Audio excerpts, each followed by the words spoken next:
To be able to vote, there are lots of deadlines, forms, and steps you must complete, which can be a little overwhelming.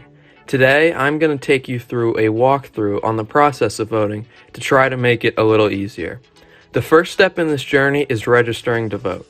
You can register online, by mail, in person at the county registration office, or at different government agencies like PennDOT.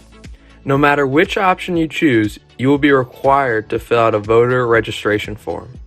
This form will ask you questions about your personal information. The PA Department of State has a video that goes through the registration form step by step that may answer any specific questions you have while filling out the form. The link to that video will be included at the end. After you have completed the form, your voter registration information will be processed and you can track the status of your application on the Department of State website. Eventually, your voter registration application will be approved and then you should be sent a voter registration card in the mail. The next step in your journey is determining how you are going to vote. And each way, mail-in, in-person, and absentee, requires that you do some planning beforehand.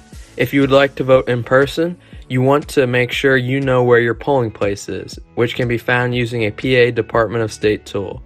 You then might want to consider watching a video on how your county's voting machine works, which can also be found on the Department of State website. If you would like to vote by mail-in ballot, there are two options for you. You can request a mail-in ballot on your voter registration form, or there is a separate mail-in ballot request form that can be done online, in person, or through the mail. If you would like to vote through an absentee ballot, know that many of the procedures are the same as mail-in ballots. The only difference with absentee ballots is that the request form requires you to list a reason for your absence. Now that you've registered to vote and picked your method of voting, you'll want to do some research on the candidates you'll be voting for. The League of Women Voters recommends using vote411.org to find nonpartisan information on candidates. Now we've reached the step when you will actually vote. PA has many different options for voting that make it accessible for many people. If you choose mail-in or absentee voting, your first step will be to fill out the voting form. It's important to pay attention to the instructions on the form and also on the Department of State website to ensure your ballot is properly counted. Once everything is filled out, the next step is to send in the envelope with your vote. It's important to place your ballot in the mail as early as possible. Another option is to deliver your ballot to your county's election office or a site your county has designated, like a drop box. To know where you can return your ballot, check your county's website.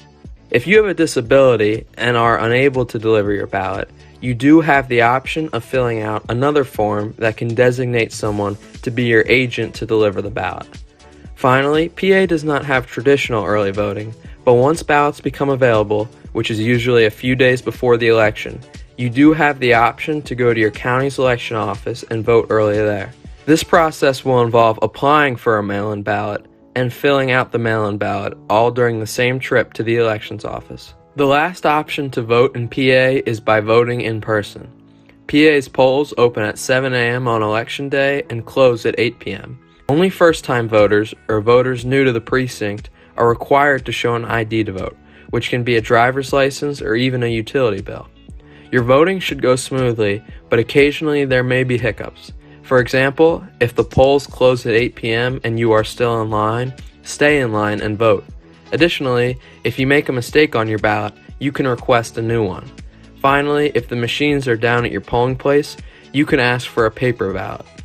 If you have a disability, you are allowed to bring a person to the polls that can assist you while you vote. If this is your first time bringing a person to help you vote, you will be required to fill out a form stating your need for assistance. PA polling places are also supposed to have at least one accessible voting system. But if your polling place does not, you may be able to vote by alternative ballot. Finally, if you are intimidated or harassed, if you have any questions, or if there are problems at your polling place, don't hesitate to notify your county's Board of Elections or to call a voting hotline like 1-866-RVOTE. And that is the process of voting. This journey does involve more than a few steps and forms, so if you have any more questions, don't hesitate to use resources on the League of Women Voters and the PA Department of State's websites. Thank you, and remember to vote in the upcoming election.